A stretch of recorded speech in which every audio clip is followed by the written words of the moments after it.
Hi, I'm Dr. Guron, and I'm here from Villanova University.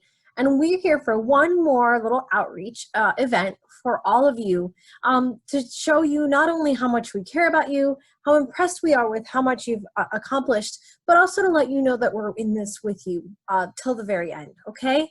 So I'm not going to say too much more. I'm going to hand it off to my students. I have 6 students who decided to give up time out of their break to try to give you a little bit of an experience with science. So I hope that you enjoy this. I hope you have a chance to try it out at home. And I hope that you'll play around with some of the different extensions that you can try and kind of have some fun with it. Please know that if there's something that you don't have at home, it's okay to try to replace different things. For example, some students, when they added different solids, they might have added a penny or they might have added a piece of wood, but maybe you have a bead or something else. It doesn't so much matter. As far as the liquids are concerned, you're going to need water. The corn syrup works really well, so if you have it, that would be great. And some canola oil or olive oil or something like that. Those really work well. You can also experiment a little bit with vinegar if you want, or you could try maybe pancake syrup or things like that. Whatever you do, please make sure you talk to your mom and dad before you take anything out and make sure that they're okay with whatever it is that you're experimenting with so that you don't make any messes too badly and so you're not doing anything that's dangerous, okay? I hope you enjoy this so much and please know that we're thinking of you. Take care, bye. Hi, I'm Mr. Simon. I'm a student at Villanova University. I'm studying chemical engineering in the hopes to one day become a pediatrician.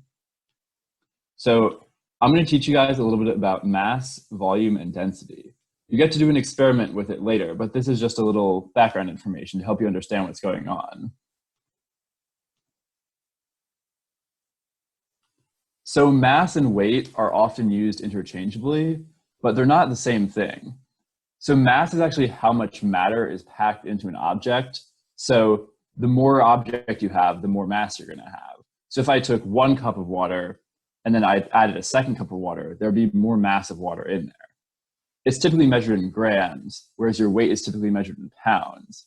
That's because weight is actually your mass multiplied by the force of gravity, which is why if you were to stand on the moon, you would weigh less because there's less gravity, except your mass would actually stay the same because you would still have the same amount of matter inside you. You guys are all probably very familiar with volume because volume is how much space an object takes up. Because of that, the more object you have, the more volume. For example, like I said with the water, 1 cup of water will take up a cup, but if there's 2 cups of water, it's going to take up twice as much space. For solids and liquids, the volume is typically constant. Like if I have a brick in front of me, it's going to stay the same size. But gases expand to fill a container. So they're going to be as big as whatever box you put them inside. So if you take a gas that's in a container the size of your fist and move it into a container that can expand, like say a balloon, it's going to get bigger. And the volume is actually dependent on temperature and pressure. So if you have a balloon that's tied off and full of air, it'll actually expand if temperature increases. Finally, density is how much mass is in a specific volume. So because it's per specific volume, density doesn't actually change for the same object. So if I have 2 bricks, there's going to be twice as much mass as if I had 1 brick, but the density of the brick is going to stay the same because each brick still has the same amount of matter per brick. For example, if I have a cup of feathers, it's going to have less mass than a cup of rocks because density is different for each object, but the same for each object. So each cup of feathers will have the same density, and each cup of rocks will have the same density, but the feathers and the rocks will have different densities. I actually have a quick little demonstration to help you guys kind of figure out what density is. So I have a glass jar here, and I have some dish rags. So I'm going to take a dish rag, put it inside, take a second one, stuff it in there. So the jar looks pretty full. Like looking at it, it doesn't look like there's that much space left in there. So, but if I take a third rag, I can stuff it inside and it still looks like it's full, but now there's 3 rags in there instead of 2. That means the density has increased. So the container is the same size, there's more mass inside now. That was 3. Let's see if I can fit 4. So fourth rag still fits inside. It still looks just as full, but now there's twice as many rags in it. So it's going to be extra dense. Maybe a fifth will fit. It's getting a little harder to fit them in, but there's five. The container's not expanding. It's solid glass, except I'm able to pack more and more rags into it. Let's see, can I get another one in? Yep, that one goes in as well. I have a couple more, so let's see. Will another one fit? See, it's getting harder and harder for me to fit each one in, but I can still keep putting more and more in. Let's see. Here's another one.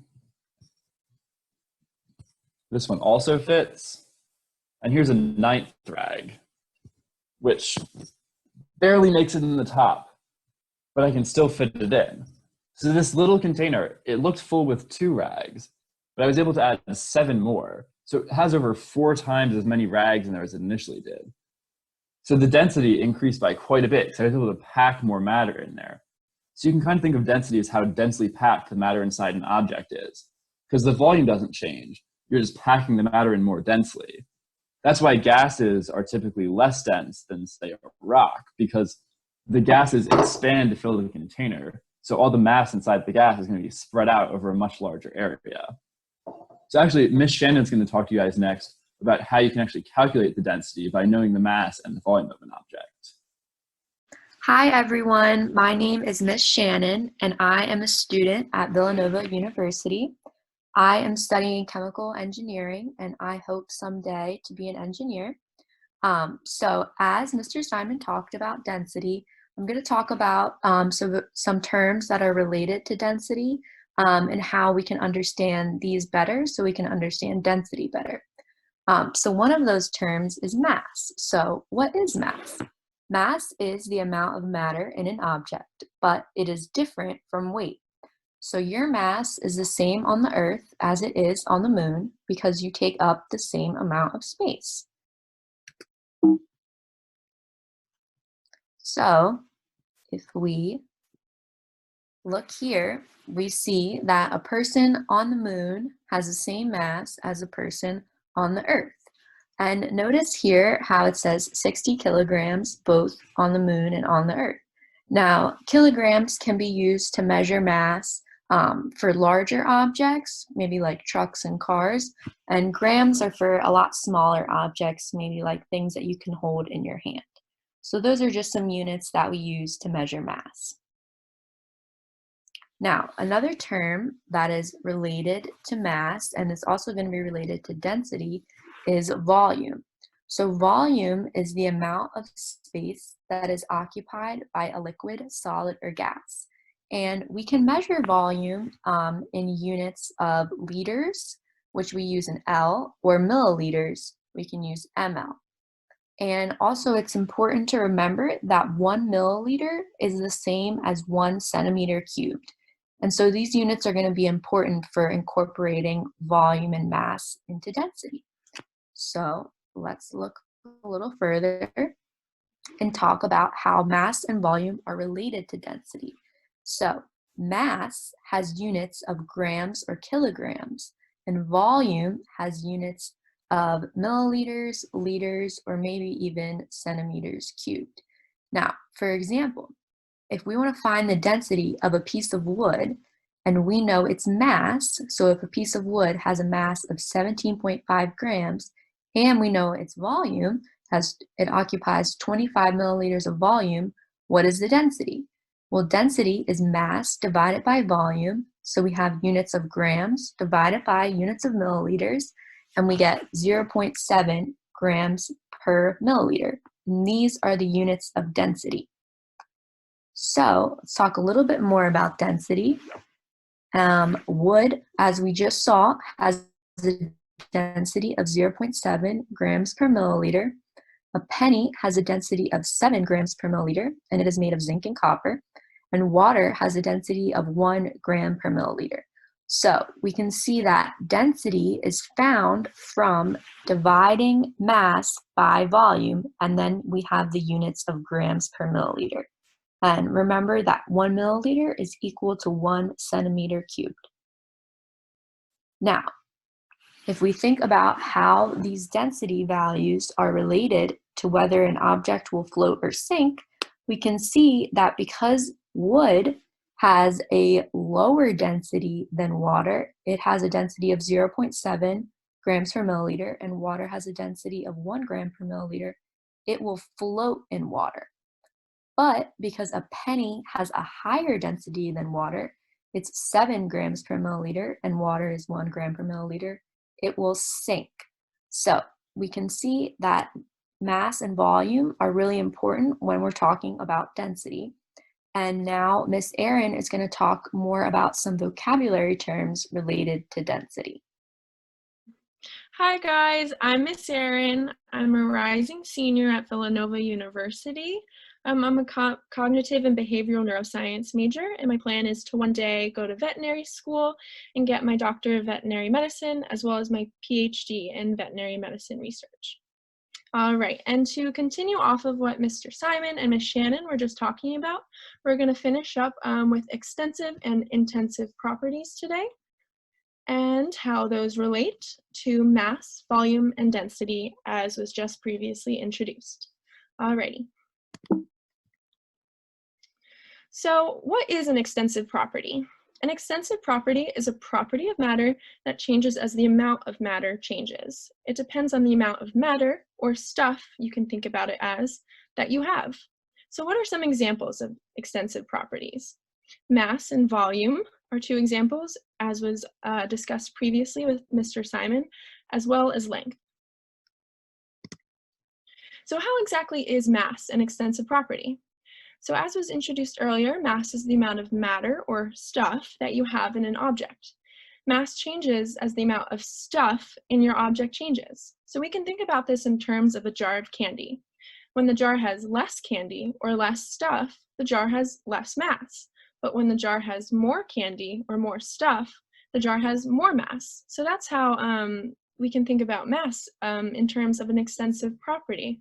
When you have more mass, when you have more stuff, you have more mass, but when you have less stuff, you have less mass.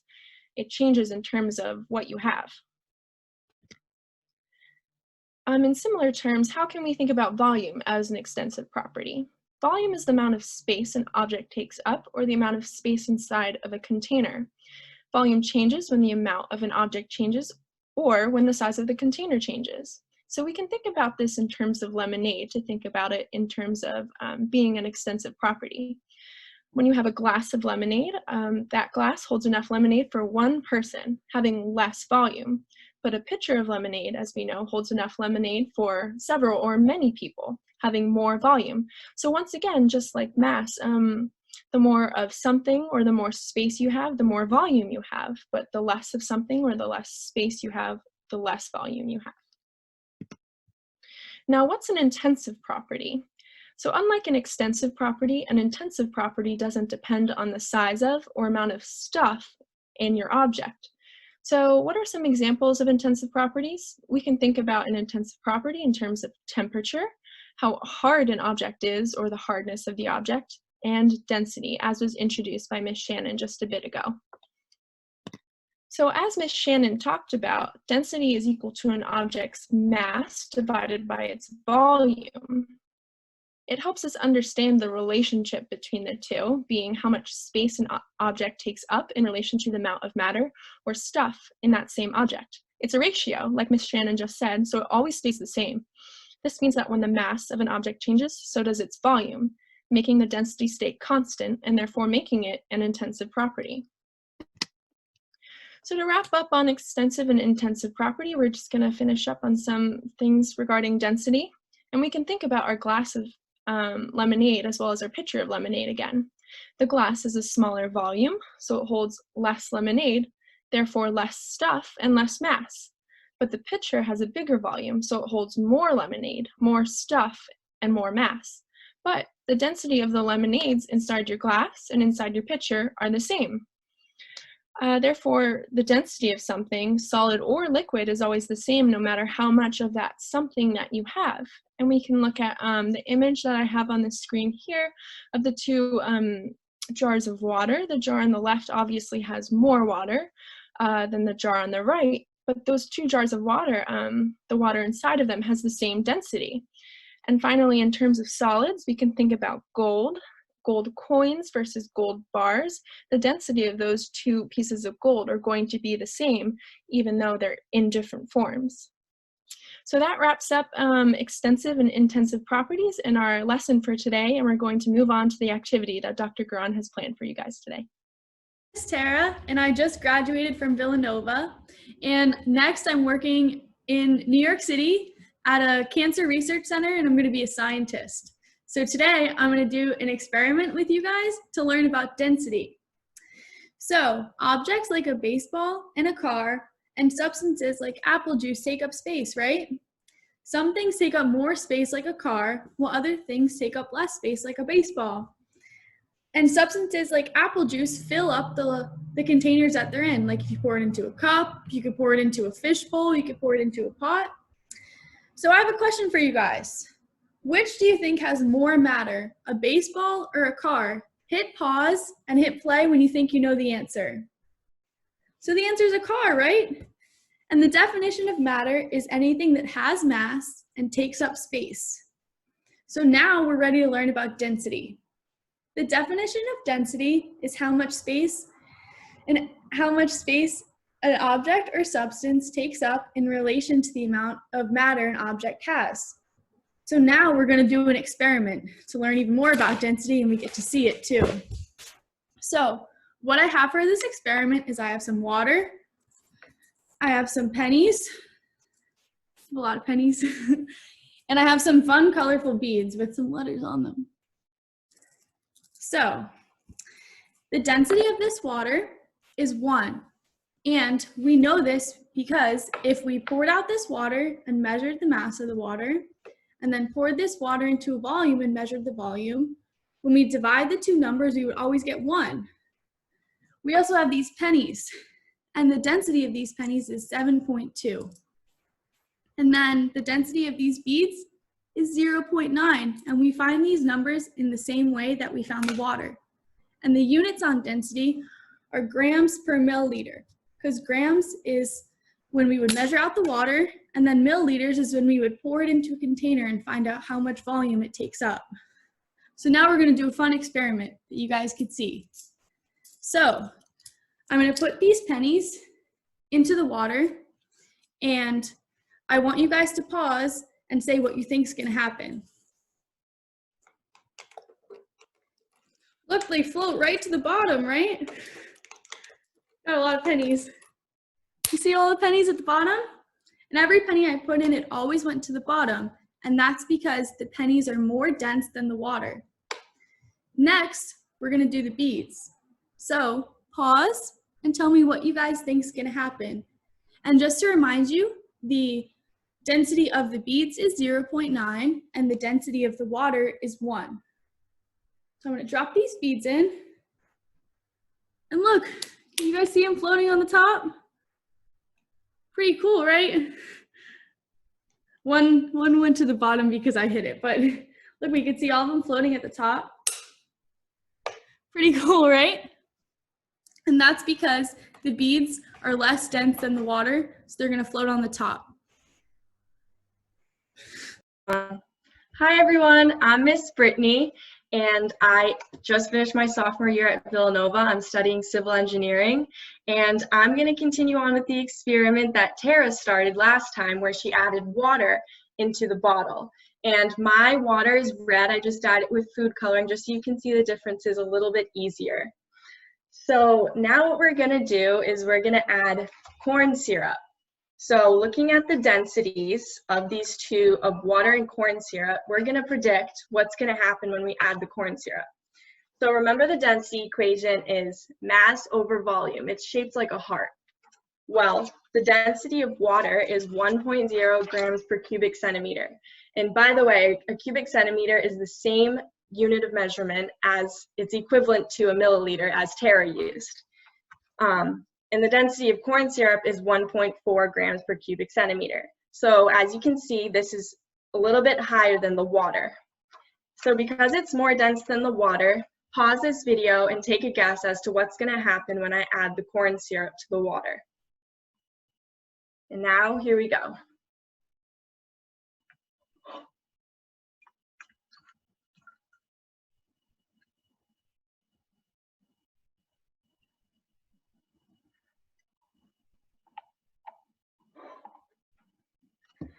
As you can see, the corn syrup is more dense than water, which means that it sinks. It goes to the bottom. And now we're gonna put in a stainless steel nut to see what happens when we add this. The density of the stainless steel nut is 7.7 grams per cubic centimeter. So take a minute now to guess what would happen if it's more dense than both of these liquids. Now let's put it in. You can see here it went right to the bottom because it's more dense.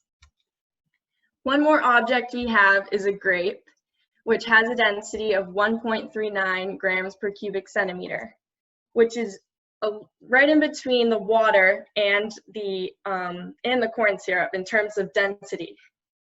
So if we add it, let's see what happens.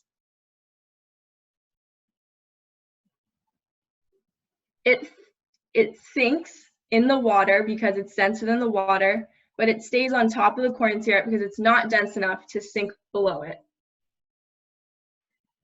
So Miss Katie is going to show you guys the next step, which is adding oil to her bottle. Hi everyone, I'm Miss Katie. So you've already seen Miss Tara do the experiment with the water, and you've seen Miss Britt do it with the corn syrup. So now we're going to put it together. So in this bottle, I have 2 layers. I've already combined the water and the corn syrup together. So you can see that the water with its density of 1 grams per milliliter is going to be floating on top of the corn syrup with its density of 1.4 grams per milliliter. The first thing that so now we're going to add the next layer, which is I have this canola oil right here.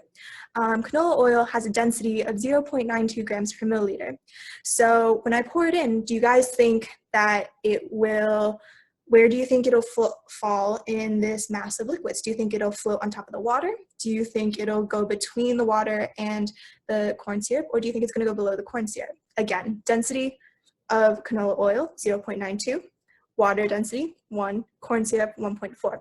Pause, make a prediction, and hit play when you made your prediction. Welcome back. So I hope you guys were able to conclude that because canola oil has a smaller density than water, it is going to float when we pour it on top.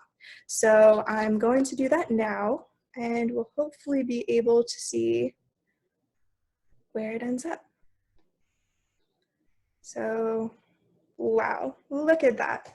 So you can see right here that this yellowish canola oil layer is floating on top of the water, which is exactly what we predicted. So now we're going to take our solids and see what's going to happen now. So you saw Miss Tara drop the penny into just the water, and you were able to see that the penny sank. Just as a reminder, a penny has a density of 7.15 grams per milliliter, while the water has a density of 1 gram per milliliter. Corn syrup has its density of 1.4, and canola oil has a density of 0.92. Do you think that the addition of these extra layers is going to change where the penny lands in this bottle? Pause and press play when you've made your prediction.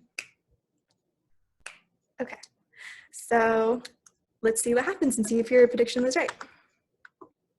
And it drops straight to the bottom, which is exactly what we would expect, because a penny is, with its density of 7.15 grams per milliliter, is so much denser than even the corn syrup at 1.4 grams per milliliter.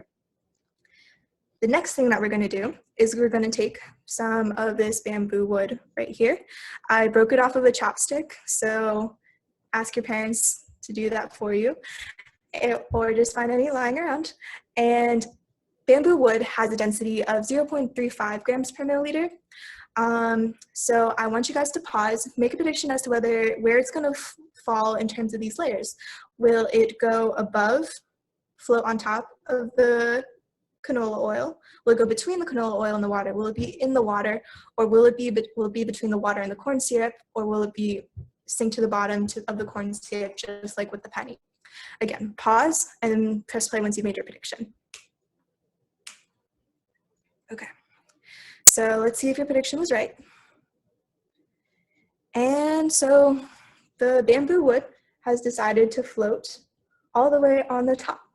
And this is, again, what we would expect because the bamboo has a much lighter density than even the canola oil because 0.35 is much smaller than 0.92 grams.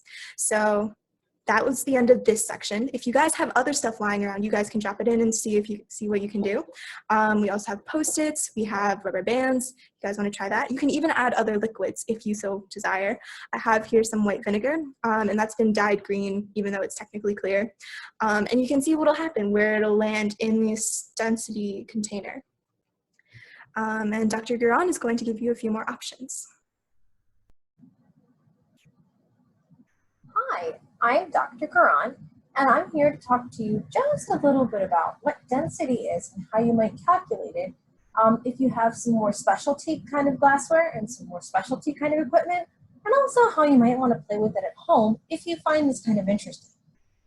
So let's go ahead and look at my setup here. All right.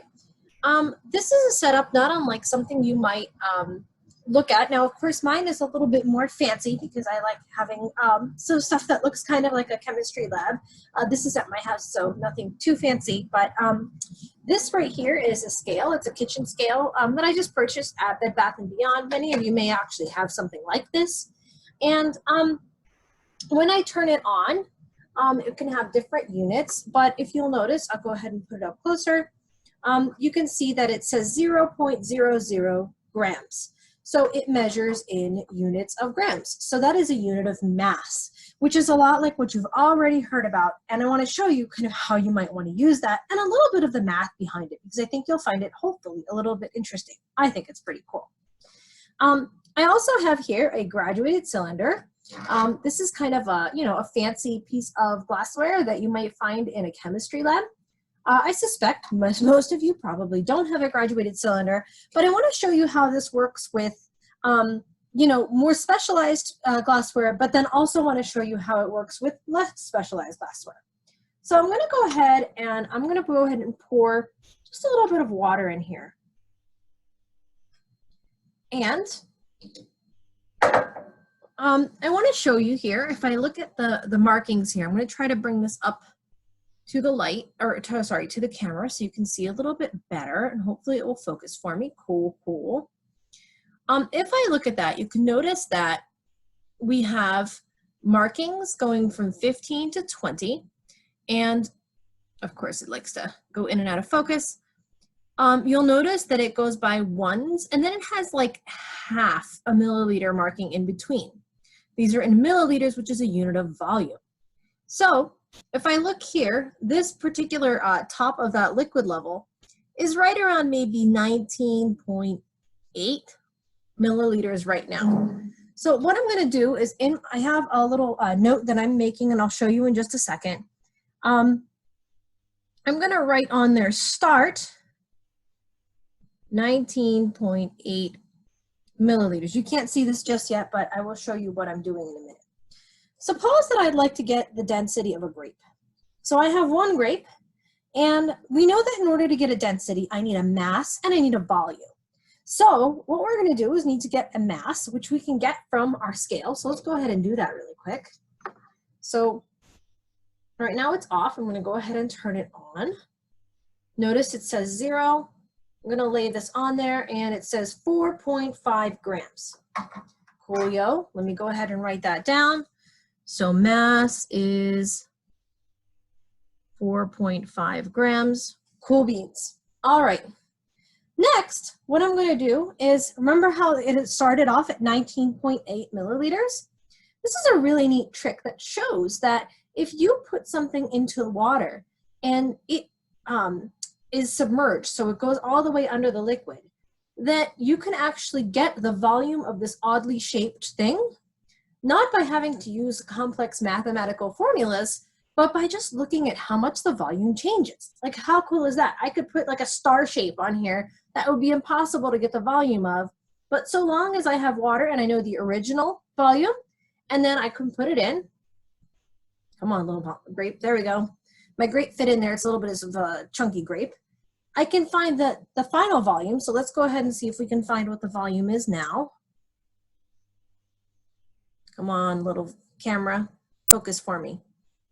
Now, if I look at that, to me, that looks like maybe 24.2 grams, oh, sorry, milliliters. So I started off at 19.8. I finished off at 20, what did I say, 24.2 milliliters, something like that.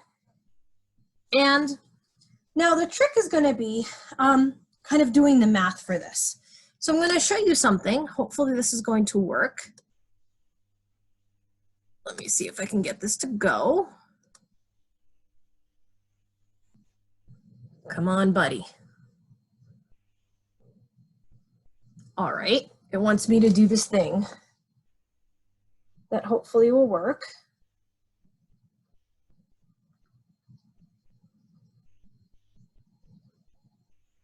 Hold on one second. Apologies that this is taking just a moment here. Technology is funny that way. Now you should be able to see the stuff I just wrote down. So you'll notice this and the camera over here. This is the science we were just talking about. And now you can see the things I wrote down. Now, of course, this little box here is sort of blocking my view. Oh, I did not mean to do that. Apologies. I'm going to go ahead and get rid of that. But it was 19.8 milliliters and the end was 24.2. So if I want to figure out how many milliliters that grape occupied, I can take 24.2 milliliters and subtract out 19.8 milliliters. So we could subtract decimals. I know you probably haven't done a whole lot of this yet, but it's really not that different than just subtracting regular numbers. So let's go ahead and do that. So I can make this a 12 and then that becomes a 3. So this is a 4. And then again, 3 minus 9 doesn't really work. So I need to make that a 13 and borrow from there. And then that becomes 4.4 milliliters. And if I want to check my work, I can go ahead and do that. I know this is probably looking kind of small on your thing there, but I just want to show you. So 24.2 minus 19.8 equals 4.4 milliliters. I hope you can see that. Okay, so we can check our work and see that. So cool. We know that it had a mass of 4.5 grams and then it had a volume of 4.4 milliliters. So to get the density of that particular grape, I would just take my mass divided by my volume. So 4.5 grams divided by 4.4 milliliters. And again, this is probably not something you want to be doing quite yet, but we can go ahead and use our calculator. We know that that fraction bar means division. So I'm going to go ahead and I'm going to type this in, 4.5 divided by 4.4. That gives me 1.02 grams per milliliter was the density of that one grape. Okay, cool. That's neat.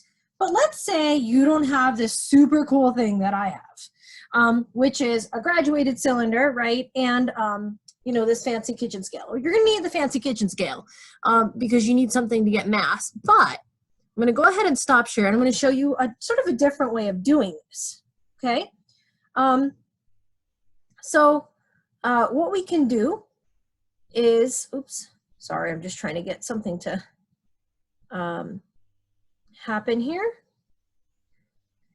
And what I want to do is I want to show you sort of a different way of doing this. So suppose I go ahead and put my water back in. Now, what you probably do have in your house is one of these, a measuring cup, right? This looks pretty familiar. So if I look at the measuring cup, a lot of these have different volumes. And if I look at this, this might be a little bit hard to see from where you're at, but this is kind of right around 150 milliliters. I'm going to go ahead and put it down just so I can write it down for myself. That looks pretty darn close to 150 milliliters. So I'm going to go ahead and write that down because that's my initial. So my start, it's turned yellow for some reason, is 150 milliliters. Now, we know that that one grape was about 5 milliliters, and on something this giant, I would never be able to tell if I added one grape, right? Let's try it. So watch, I'm gonna take that same grape that I took in before, I'm gonna drop it in, and notice, like, I really can't tell any significant difference. It still kind of looks like 150 milliliters. But what if I put in a bunch of grapes? And so this is gonna be the average of all of them. So I have a bunch of grapes, watch. 1, 2, 3, 4, 5, 6, 7, 8, sorry, you can't see, 9, 10, 11, 12, 13 grapes. Okay, so I have 13 grapes. And those 13 grapes, when I look at the volume now, I should be able to see a difference. So I'm going to look first just from my angle, and that really does look like just about 200 milliliters. I'll show you in just a second so you can see that.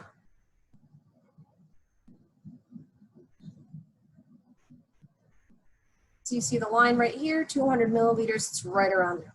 So we know then that the volume of about 13 grapes is 200 minus 150 milliliters. So 13 grapes are about 50 milliliters. And I'll show you that work in just a second. So suppose that I wanted to find out how much those weighed. So again, I'm going to go ahead. This is too heavy. All right, that's cool. I'm going to go ahead and zero this, and I'm going to go ahead and put these grapes on my scale. And they're a little bit wet, so this might be a little bit off. But just for the purposes of illustration, I want to go ahead and show you. Those are my 13 grapes sitting there on the scale. And when I put those on the scale, my 13 grapes say 44.5 grams. Okay? So mass of 13 grapes is 44.5 grams. So you still need the kitchen scale, but you can go ahead and use just a regular, Pyrex thing if you don't have like a fancy graduated cylinder, and you can get the density of pretty much anything that will fit. So let's go back and let's see if this will let me do this again, and let's talk a little bit about the math for this, just so you can see it one more time, and so hopefully work if all went well. All right, it's going to tell me I need to do a thing.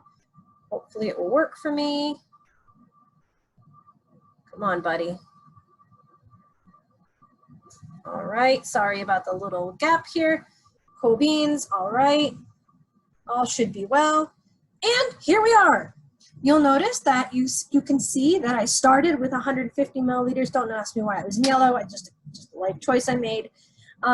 So we know there's 13 grapes. So let's look. My final volume was 200. My initial volume was 150. We can do some math here and find out that those 13 grapes had a volume of about 50 milliliters. So I could figure out what the volume of one grape was.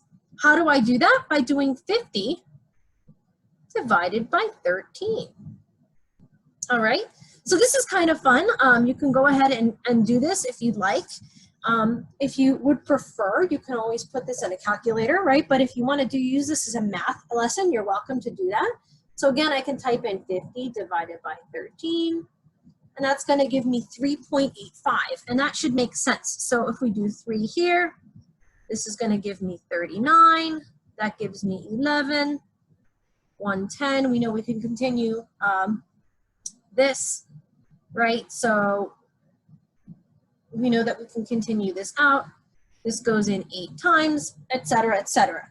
So we can continue doing the math this way. I'm not going to go ahead and bore you with the rest of this because I think you've done some long division before. Maybe not with decimals, but you kind of get the idea. So we know that each grape has about a 3.85, that what I said, 3.85 milliliters is one grape, about. We also know that the mass of 13 grapes is 44.5. So again, this might be a little bit harder than you're ready for, and that's okay. But you can use a calculator to do 44.5 grams is the mass of 13 grapes. So if I divide that number by 13, that should give me the mass of about 1 grape. So again, 44.5 divided by 13, that's going to be 3.42 grams. So now I can do the same thing as I did before. I have grams divided by milliliters is my density. And so I have 3.42 grams divided by 3.8, I think it was 5 milliliters. Whoopsies. And again, I know you don't have this knowledge quite yet, but you will. And you can, again, use a calculator. We know that division bar means divide. So we can just type 3.42 divided by 3.85, and we get 0.88 or 0.89 grams per milliliter. So you'll notice that that number is quite a bit different, right? It was 1.02 before. When we were just doing the 1 grape, it was 1.02 grams per milliliter, and now it's 0.89 grams per milliliter when we use a bunch of grapes at the same time, right? So it's a little bit tricky, it can be a little bit confusing. But remember that 0.89 number is based off of 13 grapes as opposed to just that 1 grape. That maybe isn't representative of all the other grapes, right?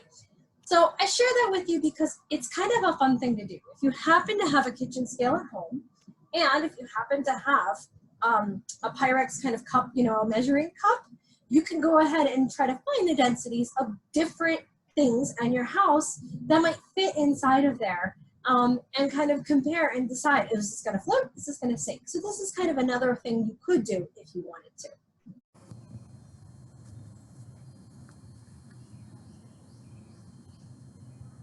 All right, so I have some very brave volunteers here. Magda and Travis are going to show us the extension to our activity. Now, arguably, this is a little more exciting than the other part of the activity, but that's okay. So the lesson that we're doing today has to do with density. Density has to do with how closely atoms are packed together. So if they're less densely packed, so if they're looser, then they are less dense and then they would float. So something like a gas, are those particles closer together or are they farther apart? Farther apart. Farther apart, right? And so those would be less dense, and if they're less dense, we would expect them to float. Okay? So this is kind of what we're doing. Our activity is going to show a little bit of layering. We're going to do a lot of other stuff, but this is going to be kind of our fun extension. So, Travis, that beaker right there, This one? yep, has vinegar in it. Can you, actually, I'm going to let you do the oil first. Can you take the big bottle of oil? And do you see on the glass that's on the white paper right there, do you see how there's a line there? Yeah. Can you do me a favor and just fill up to that line with the oil? Yes. Do your best.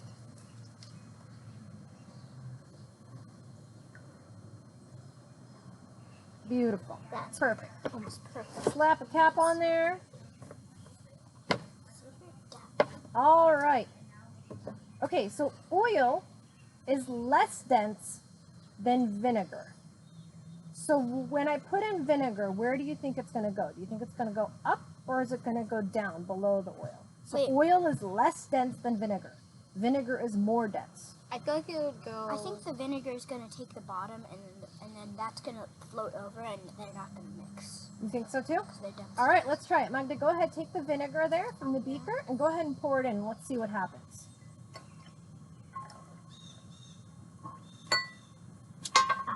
Ding, ding, ding, ding, ding. I believe you are correct. Except it bubbles up into the oil. Well, that's just because they're mixing as they change phases. But yeah, that's definitely the right idea. All right, so now we can tell that their liquids have different densities, and this is a lot of like what we're doing in the actual part of the activity. This is kind of where the fun part comes in. All right, so which one of you feels more colorful and which one of you feels more bubbly? Bubbly. You're feeling bubbly, you're feeling more colorful? Sure. All right, Magda. All right, so colorful lady, I want you to take that red food coloring there. Mhm. Try not to dye yourself. All right? Yeah. Go ahead and open the cap Yeah. and drip, I don't know, 10 drops, but like try to make them drops, individual drops, as opposed to just squirting it in there. So count 10 drops.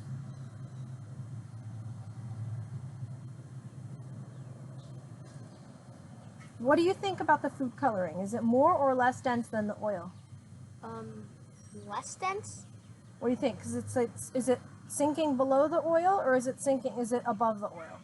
It's sinking like down to the vinegar, but like some is staying in the oil.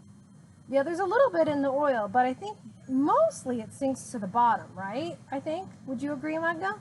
Yeah, mostly sinks to the bottom. Some Yeah, of it's so- caught in the oil though. Yeah, I think it'll get there eventually. Sometimes it gets trapped a little bit along the way. But it looks So really cool. the food coloring is actually more dense because it sinks to the bottom. So sinking is more dense, floating is less dense. So I'm sure you guys are fourth graders. You are experts in the field of science. When you put baking soda and vinegar together, what happens? It explodes! Yeah, you get some bubbling action.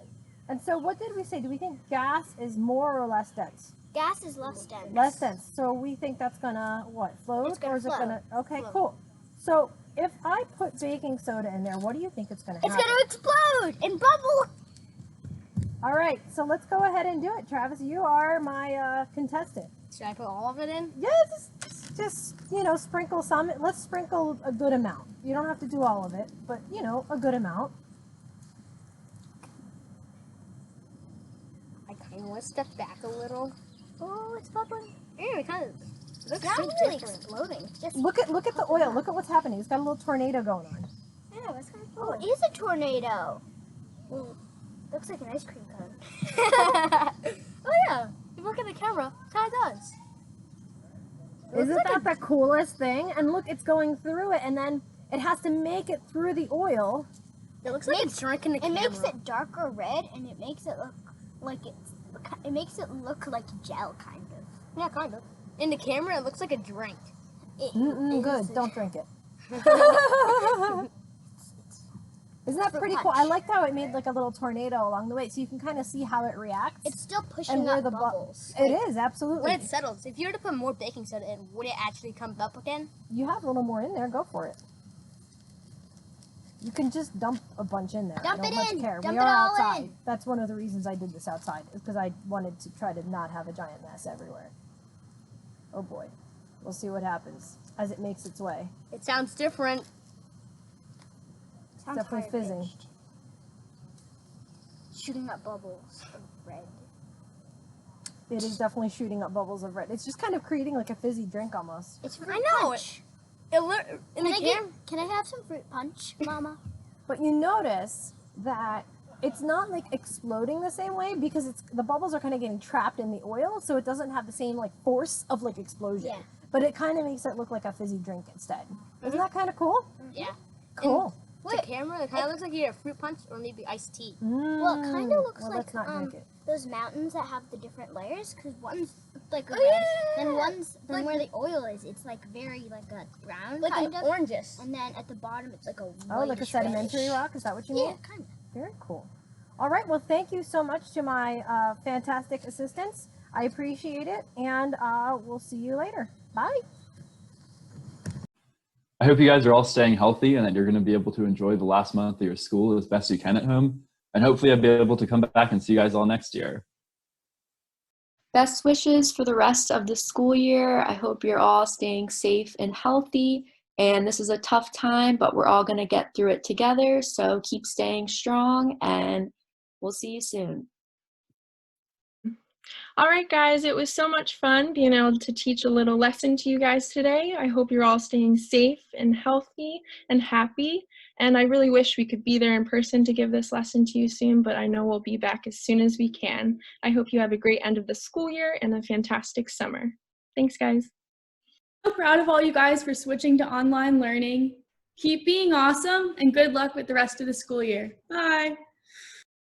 So I just want to say that I know distance learning can be difficult, and a lot of students around the world are having to do the same thing online. But I want to say that you guys should all stay positive and keep up the great work. So hopefully we'll be able to get back to school soon. Thanks for coming to my experiment. All right, good luck everyone. One more month, you guys got this.